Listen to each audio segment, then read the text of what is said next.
Welcome back to Wills of the Rich and Famous. I'm your host, Attorney Thomas Burton, and today we once again return to the book Wills of the Rich and Famous by Attorney Herbert E. Nass, Esquire, to turn to another important example of estate planning. So in this series, we're using the Wills of the Rich and Famous, familiar figures to a lot of us and the public, to look at how they set up their estate plan in order for you to use these tips when creating and preparing your own estate plan.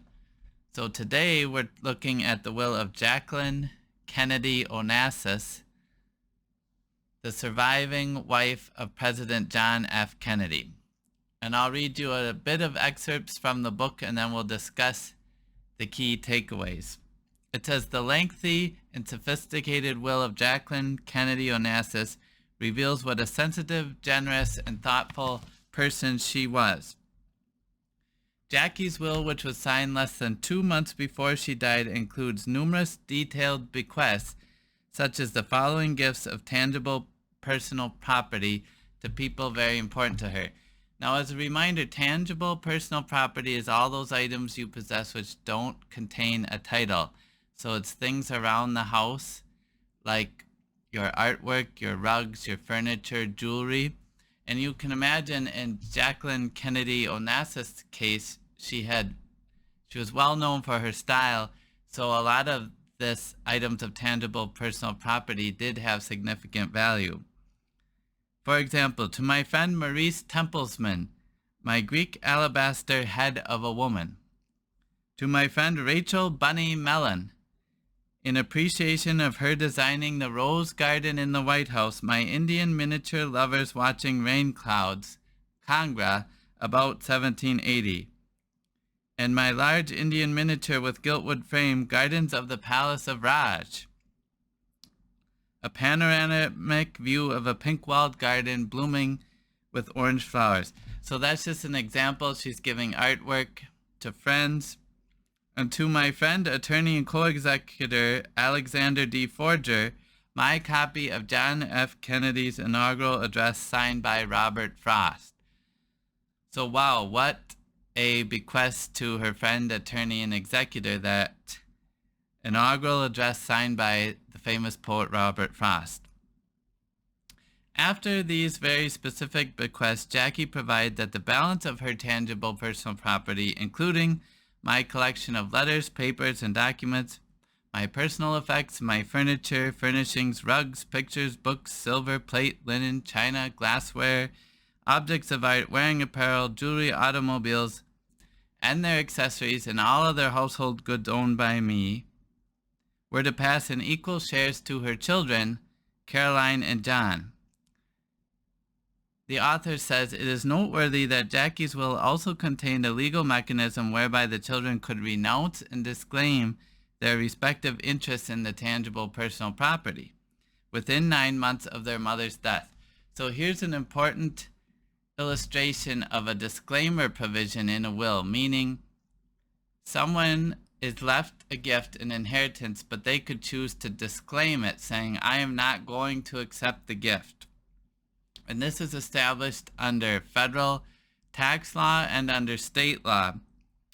But in her will, Jackie provided what would happen if the children issued a disclaimer. It would have then passed as follows. Such items which relate to the life and work of my late husband, John F. Kennedy, to John Fitzgerald Kennedy Library Incorporated, Boston, Massachusetts. So she left them, if her children didn't accept, if they disclaimed, they were to go to the John F. Kennedy Library. The balance of said tangible personal property shall be sold, and the net proceeds shall be added to my residuary estate. Now the author tells us, in fact, Caroline and John chose not to renounce the vast bulk of the tangible personal property bequeathed to them, and it was that property which sold at a memorable auction at Sotheby's that grossed close to $35 million for Caroline and John. And she died in 1994, so if you can imagine $35 million in 1994, would be worth an even greater amount of money today. Unfortunately, the author says John and Caroline's well-known Uncle Sam wanted his piece of the Kennedy Onassis pie, and there were substantial United States and New York estate taxes paid by Jackie's estate. It was those taxes and substantial administration expenses which ultimately depleted the residuary estate, so that the charitable lead trust contemplated under the will and praised as a brilliant estate planning technique in the press after Jackie's death was never funded. So she had set up this charitable lead trust, but all these expenses ate away at the estate. It was never funded. So one thing I would point out here is New York State is a very expensive state to die in, and she resided there at death, so they imposed their own state estate tax in addition to the federal estate tax. So one thing Jacqueline could have done is perhaps move to Florida, where there's no estate tax, and if she had died there, she could have avoided state estate tax on the estate, leaving more money to fund that charitable lead trust. The other thing is it says the administration consumed a lot of expenses, and I noticed she used a will here versus a trust, which I'm not aware of the probate court fees in New York, but given the tax system, it's likely the probate court fees are also significant, and the attorney fees for this all to go through the court process. She could have avoided some of that through the use of a private trust. Regarding her copyright interests in her personal papers, letters, or other writings by me, Jackie bequeathed those equally to her two children. However, her will also provided, I request but do not direct my children to respect my wish for privacy with respect to such papers, letters, and writings, and consistent with that wish, to take whatever action is warranted to prevent the display, publication, or distribution in whole or in part of these papers, letters, and writings. And the author states, Jackie's well-known predilection for privacy even extended after her death, and it is no surprise that her surviving children endeavored to respect her wishes. So that's a key phrase you could borrow there. I request but do not direct. So if you want to make a very strong request but not make it mandatory, that's one way to communicate it in writing to your heirs. As a result of her marriage to Greek shipping magnate Aristotle Onassis, Jacqueline K. Onassis, as she refers to herself in her will, died a very wealthy woman. Her will indicates her wealth by the number of generous cash bequests, which she makes to various friends, relatives, and employees. There is a $500,000 year, 10-year, 10% annuity trust established for each child of her sister, Lee B. Radziwill. So she put $500,000 into a trust for each of her sister's children. Ever the politician's wife, Jackie states in her will, I have made no provision in this will for my sister Lee B. Radziwill, for whom I have great affection, because I have already done so during my lifetime. I do wish, however, to remember her children. The will also includes the following cash bequests to the following persons on the condition that they survive her. So again, here's a clause you can consider in your estate plan, the condition that someone survives you. Now it's up to you how you word a bequest in your will, but in general, if you only want it to go to the person if they survive you, you would say that in the paragraph, and you would say, if they do not survive me, this gift shall lapse, meaning it doesn't go to their heirs. So for example, she left $250,000 to Nancy Tuckerman, $125,000 to Marta Scubin, and $100,000 to niece Alexandra Rutherford, and more. There was also a bequest of $250,000 to each child of mine who survives me, which brings the grand total of the cash bequest to over $1 million. So just remember, even if you leave your estate to your children, like she did, the ultimate distribution, you can also leave them a cash gift off the top. If you know you have significant cash, that cash bequest can be made, and sometimes that could be distributed even quicker than the rest of the estate, which may require selling assets to distribute. But in any event, it can ensure the heir gets that cash amount off the top before other things are distributed. That's generally when I'm drafting a will or trust, we make the cash bequest first, and then the ultimate, what we call residuary distribution, is included at the end. So the author says Jackie's investments included valuable real estate and a magnificent cooperative apartment located at 1040 Fifth Avenue, New York, New York. That cooperative apartment was subsequently sold for close to $10 million, and all of her real property in the towns of Gay Head and Chilmark, Martha's Vineyard, Jackie devised and bequeathed to her 2 children in equal shares. So she left all the real estate to the kids in equal shares. And again, real estate would be something that you could ideally leave in a trust versus the will. She could have kept it private outside of her will and avoided probate court on the value of that $10 million plus of real estate by passing it through a private revocable living trust instead of using the will. He says, tragically, it was only several nautical miles away from her property in Martha's Vineyard that Jackie's son, John, died in a tragic plane crash in 1999, 5 years after she died. She also left her farm in Newport, Rhode Island, known as Hammersmith Farm, which she inherited from her mother, to her half-brother, Hugh D. Auchincloss Jr., or if he had not survived her, to his children in equal shares.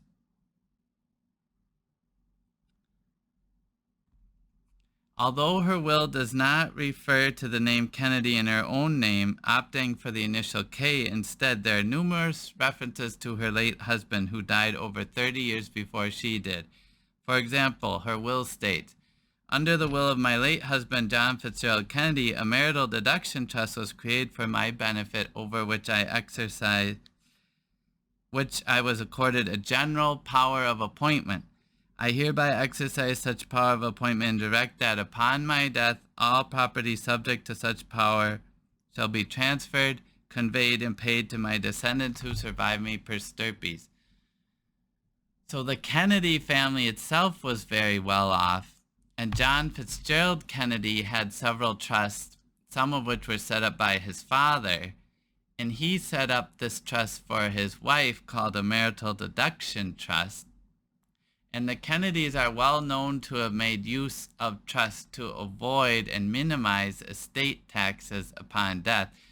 So what Jackie had was what's called a general power of appointment to direct the assets in this trust after her death. And she exercised that in her will and left whatever was left to her 2 children in equal shares. So now we get to this charitable lead trust. After all of the foregoing bequests, Jackie's will contemplated a charitable lead trust composed of her residuary estate. And the residuary estate is everything that's left over after these specific bequests we discussed. The charity which was intended to receive the income from that lead trust for 24 years was to be the C&J Foundation, named after her 2 children, with the remainder passing to her descendants living at that time. If none of Jackie's descendants were living, the remainder would pass 1/2 to the living descendants of Jackie's cousin, Michael Bouvier, and 1/2 to the living descendants of her sister, Lee B. Radziwill. So the trustees, which was her 2 children and friend Templesman, were directed to pay the income to qualified charitable organizations, with Jackie expressing her wish that in selecting the particular charities, the independent trustees give preferential consideration to such eligible organizations, the purposes and endeavors of which the independent trustees feel are committed to making a significant difference in the cultural or social betterment of mankind, or the relief of human suffering. She also authorized her close friend Nancy L. Tuckerman to assist them in the administration of the foundation.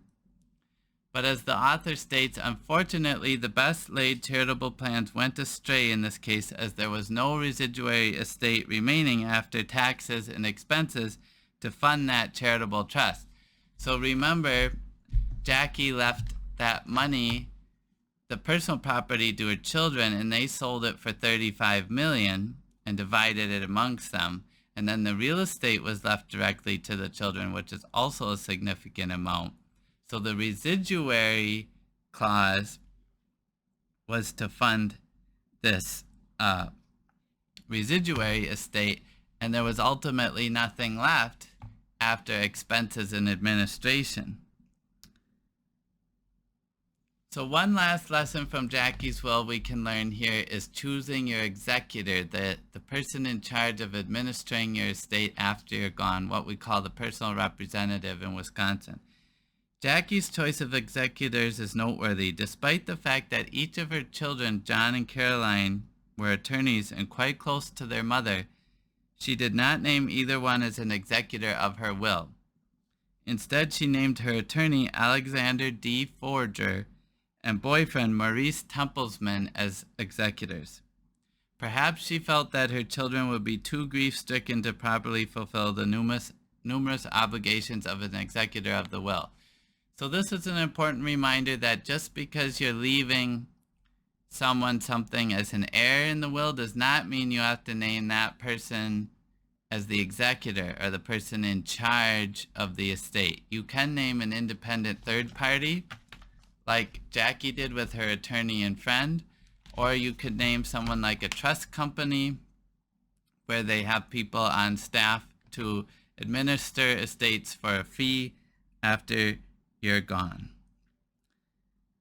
He concludes by saying, the first widow who fascinated the world left a will which also continues to fascinate. She signed that will in her apartment on Fifth Avenue less than 2 months before she died from cancer at age 64. Although she survived her 2 husbands, one has to wonder whether she could have survived the untimely death of her 38-year-old son.